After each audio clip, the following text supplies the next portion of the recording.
ప్రభు పేరిట అందరికీ ప్రైజ్లా. యోహాను సువార్త 15:7.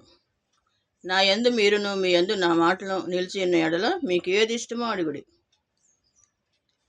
దేవుని యందు మనం ఉన్నప్పుడు మనకి ఏది కావాలంటే అది అడిగినప్పుడు దేవుడు ఇస్తానంటున్నాడు. మీరు నా శిష్యులు అవుతారు, మీరు ఫలించటం వలన నా తండ్రి మహింపరచబడతాడు. అందుకని మనం ఏంటంటే దేవునికి ఇష్టంగా జీవించాలి. మనం జీవించినప్పుడు మనం ఏది అడుగుతుంది దేవుడు ఇస్తాడు, మనకు అనుగ్రహిస్తాడు.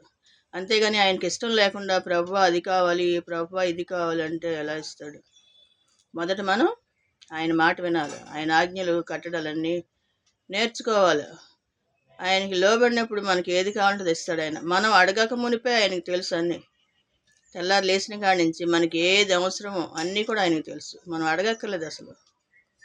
అడగకపోయినా కూడా మనకి ఏది కావాలంటే ఇస్తాడు దేవుడు. అందుకని మన కోసం, నా కోసం ఏడవకండి అని చెప్పాడు ఆ రోజు యేసు ప్రభు వారు. మీకోసం, మీ పిల్లల కోసం ఏడవండి అని చెప్పాడు. అట్లాగే మన బిడ్డల కోసం, వారు పరిపూర్ణంగా బిడ్డలో మీలో దేవునిలో జీవించాలని మనం ప్రార్థించాలి. అంతేగాని ప్రభు అది కావాలి ఇది కావాలని అడగకల. ఆయనకి అన్నీ తెలుసు, ఆయన ఇస్తాడు. దేవునికే మహిమ కలుగును గాక.